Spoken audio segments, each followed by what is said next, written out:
बच्चों, आज का विषय है आणविकता और आणविकता के प्रकार।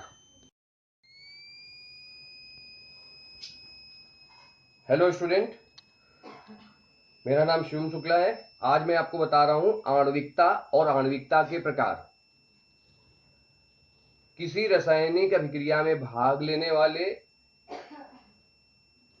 स्पीशीज अर्थात परमाणु या अणु या आयन की कुल संख्या को आणविकता कहते हैं।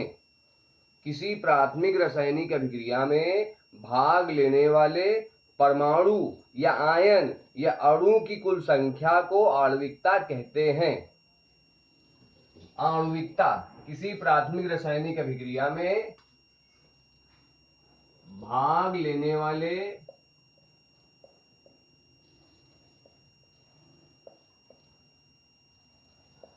परमाणु या अणु या आयनों, परमाणुओं या अणुओं या आयनों की संख्या को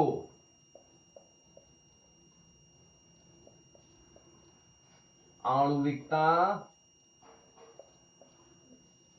कहते हैं। आणविकता किसी प्राथमिक रासायनिक अभिक्रिया में भाग लेने वाले परमाणुओं या अणुओं या आयनों की कुल संख्या को आणविकता कहते हैं। यदि रासायनिक अभिक्रिया में एक स्पीशीज अर्थात एक परमाणु या एक अणु या एक आयन भाग लेता है तो उस अभिक्रिया को एकाणुक अभिक्रिया कहते हैं।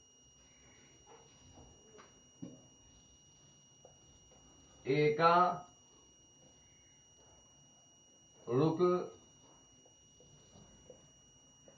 अभिक्रिया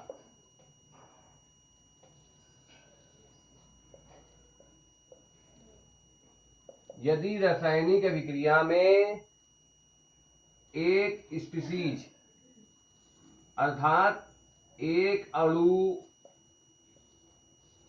या एक परमाणु या एक आयन भाग लेता है तो अभिक्रिया को एकाणुक अभिक्रिया कहते हैं। जैसे उदाहरण, एकाणुक अभिक्रिया का उदाहरण अमोनियम नाइट्राइड। अमोनियम नाइट्राइड का सूत्र होता है NH4NO2 को गर्म करने पर N और N मिलके नाइट्रोजन अणु, जितना ऑक्सीजन उतना पानी, दो ऑक्सीजन है तो दो पानी बनेंगे,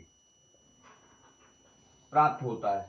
इस अभिक्रिया में अमोनियम नाइट्रेट के देखिए कितने अणु हैं। यहाँ पर बगल में अणु लिखे होते हैं। यहाँ पर जब कुछ नहीं लिखा होता तो हम उसको एक कहते हैं। अगर दो अणु होंगे तो दो लिखा होगा, तीन अणु होंगे यहाँ पर तो तीन लिखा होगा।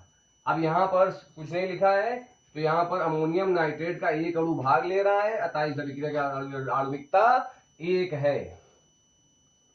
हाइड्रोजन परऑक्साइड को जब हम हीट करते हैं तो आपका वाटर और ऑक्सीजन बनता है। अब इस अभिक्रिया में हाइड्रोजन परऑक्साइड का एक अणु भाग ले रहा है, अतः इस अभिक्रिया की आणविकता एक है।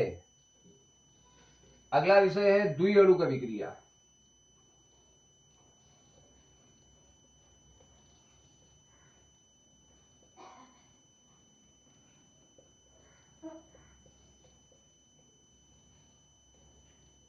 द्विअणुक अभिक्रिया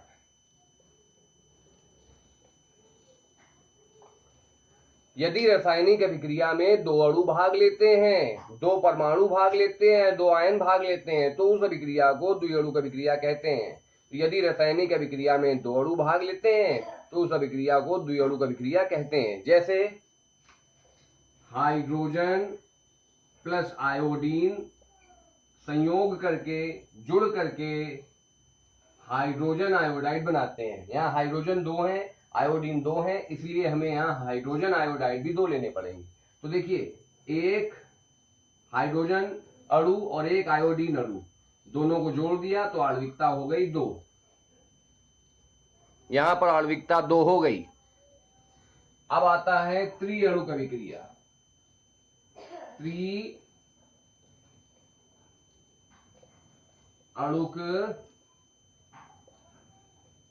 अभिक्रिया। यदि रासायनिक अभिक्रिया में 3 अणु भाग लेते हैं तो उस अभिक्रिया की आणविकता 3 कहलाती है। जैसे उदाहरण, नाइट्रिक ऑक्साइड ऑक्सीजन से संयोग करके नाइट्रोजन डाइऑक्साइड बनाता है, 2NO + O2 2NO2। दूसरा उदाहरण, ये तो पहला उदाहरण हो गया, नाइट्रिक ऑक्साइड ऑक्सीजन से योग करके नाइट्रोजन डाइऑक्साइड बनाता है। यहां पर देखिए नाइट्रिक ऑक्साइड के अणु हैं 2, ऑक्सीजन का अणु यहां पर देखिए 1 है, तो 2 + 1, तो अभिक्रिया की आणविकता हो गई 3। अब दूसरा उदाहरण, ferric chloride FeCl3, stannous chloride SnCl2 आपस में अभिक्रिया करके SN ये बनता है स्टैनिक क्लोराइड SnCl4 और ये बनता है फेरस क्लोराइड FeCl2। इसको बैलेंस करने के लिए, संतुलित करने के लिए 2 का मल्टीप्लाई कर देंगे। अब देखिए इस अभिक्रिया में यहां पर FeCl2 फेरिक क्लोराइड के अणुओं की संख्या 2 है, SnCl2 के अणुओं की संख्या 1 है, तो 2 + 1 ये आपका हो गया आणविकता 3। बच्चों, इस आणविकता विषय को आप अच्छी तरह से तैयार करिए, घर पे रहिए, स्वस्थ रहिए और अच्छे से पढ़ाई करिए। ईश्वर आपका दिन मंगलमय करे।